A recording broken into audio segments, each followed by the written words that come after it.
আজকে রাতে 10টার দিকে আমরা যেটা সমস্যায় পড়েছি মানে বলার মতো নেই।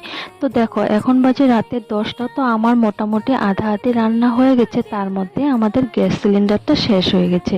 তো তার মধ্যে আবার বাড়িতে এক্সচেঞ্জ গ্যাস আনাও ছিল না, তো ভীষণ প্রবলেমে পড়েছি। সবজিটা মোটামুটি আধা আধি রান্না করা হয়েছে, আর এদিক দিয়ে রুটি করার জন্য আমি আটাও গোলা করে রেখেছি, তার মধ্যে থেকে এই কাণ্ডটা ঘটলো। তো অনেকটাই রাত হয়ে গেছিল, তার জন্য কিন্তু আমরা নতুন করে আর সিলিন্ডার পাইনি, তো আমরা সকালেই নতুন সিলিন্ডার পাবো।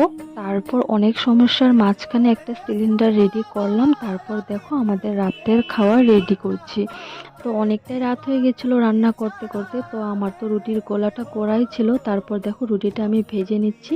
তো আমার কমপ্লিট, এখন আমরা খাওয়া দাওয়া করব। সত্যি আজকে অনেকটাই প্রবলেমে পড়েছিলাম, আর খাওয়া দাওয়া করতে করতে মোটামুটি 11টা 11:30 হয়েছিল। তো ভিডিওটা ভালো লাগলে একটা লাইক করে দিও।